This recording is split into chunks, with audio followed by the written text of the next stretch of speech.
Is AI the answer for better government services? Those early chatbots tended to be simpler, with limited conversational abilities, says Colin van Noord, a researcher on the use of AI in government, and based in the Netherlands. But the emergence of generative AI in the last 2 years has revived a vision of more efficient public service, where human-like advisors can work all hours, replying to questions over benefits, taxes, and other areas where the government interacts with the public. Generative AI is sophisticated enough to give human-like responses, and if trained on enough quality data, in theory it could deal with all sorts of questions about government services. But generative AI has become well known for making mistakes or even nonsensical answers, so-called hallucinations.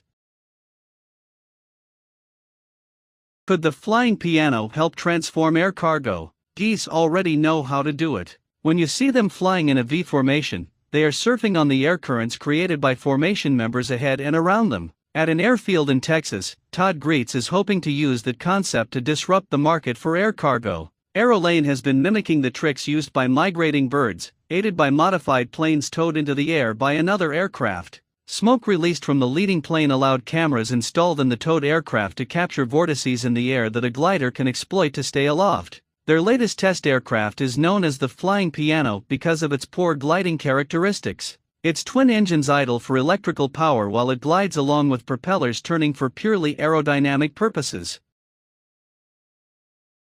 Could brain-like computers be a competition killer? By 2026, consumption by data centers, artificial intelligence, AI, and cryptocurrency could be as much as double 2022 levels, according to a recent report from the International Energy Agency, IEA. It estimates that in 2026 energy consumption by those three sectors could be roughly equivalent to Japan's annual energy needs. Companies like Nvidia, whose computer chips underpin most AI applications today, are working on developing more energy-efficient hardware. But could an alternative path be to build computers with a fundamentally different type of architecture, one that is more energy efficient? Some firms certainly think so, and are drawing on the structure and function of an organ which uses a fraction of the power of a conventional computer to perform more operations faster, the brain.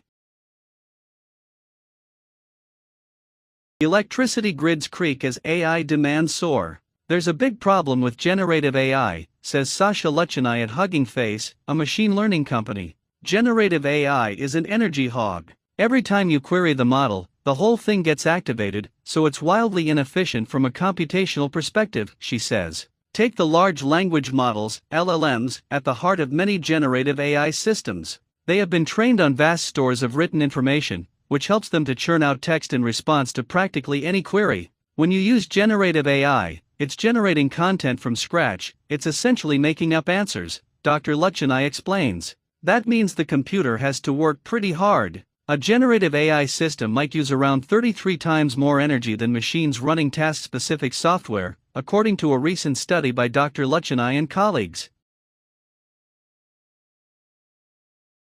Business locked in expensive AI arms race. There's no doubt we're in an AI arms race, says John Collins. He's worked in IT for 35 years in various roles, including as a software programmer, systems manager, and chief technology officer. He's now an industry analyst for research firm GigaOM. The current arms race was spurred by the launch of ChatGPT at the end of 2022, says Mr. Collins. Since then, many such generative AI systems have emerged, and millions of people use them every day to create artwork, text, or video. For business leaders, the stakes are high. Generative AI systems are very powerful tools that can digest more data in minutes than a human could in several lifetimes. With the right training, a customized AI system could allow a company to leap ahead of its rivals with a research breakthrough, or by cutting costs by automating work currently done by humans. How robots are taking over warehouse work. Shoppers probably don't think much about what happens next when they place an online grocery order, but it sets off an intricate dance of software, artificial intelligence, robots, vans, and workers. At an Ocado warehouse just outside Luton, I'm in the middle of such a dance. As far as I can see, hundreds of robots was around a grid, fetching items for online orders. They move with dizzying speed and precision. In the early days of online shopping, when you placed an order, humans would dash around a warehouse or a store collecting your items. But for years now, Ocado has been using robots to collect and distribute products, bringing them to staff, who pack them into boxes for delivery. And Ocado is not the only firm investing in such automation.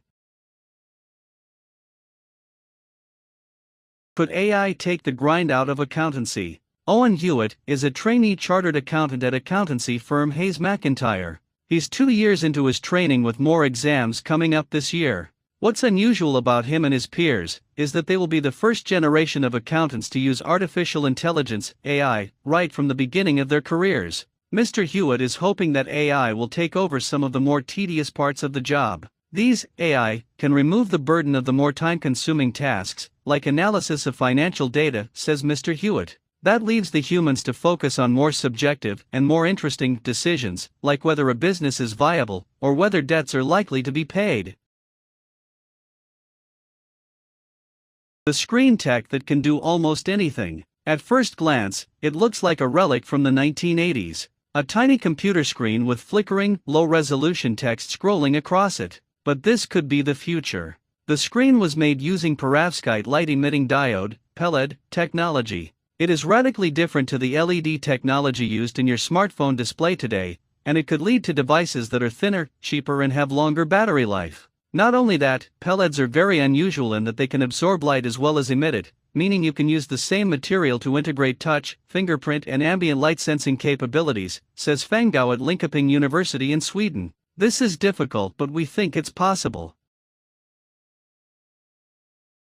CrowdStrike and Microsoft, what we know about global IT outage. A massive tech failure has caused travel chaos around the world, with banking and healthcare services also badly hit. Flights have been grounded because of the IT outage, a flaw which left many computers displaying blue error screens. There were long queues, delays and flight cancellations at airports around the world, as passengers had to be manually checked in. Cybersecurity firm CrowdStrike has admitted that the problem was caused by an update to its antivirus software, which is designed to protect Microsoft Windows devices from malicious attacks. Microsoft has said it is taking mitigation action to deal with the lingering impact of the outage.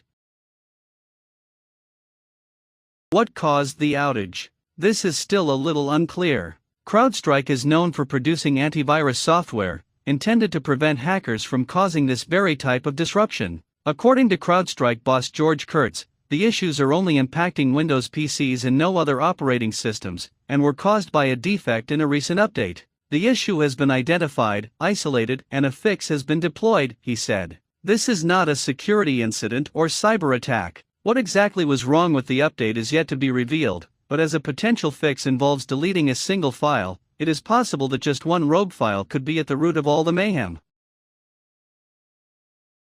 What is CrowdStrike? It's a reminder of the complexity of our modern digital infrastructure that CrowdStrike, a company that's not exactly a household name, can be at the heart of such worldwide disarray. The U.S. firm, based in Austin, Texas, is a listed company on the U.S. Stock Exchange, featuring in both the S&P 500 and the high-tech NASDAQ indexes. Like a lot of modern technology companies, it hasn't been around that long. It was founded a mere 13 years ago, but has grown to employ nearly 8,500 people. As a provider of cybersecurity services, it tends to get called in to deal with the aftermath of hack attacks. It has been involved in investigations of several high-profile cyber attacks, such as when Sony Pictures had its computer system hacked in 2014.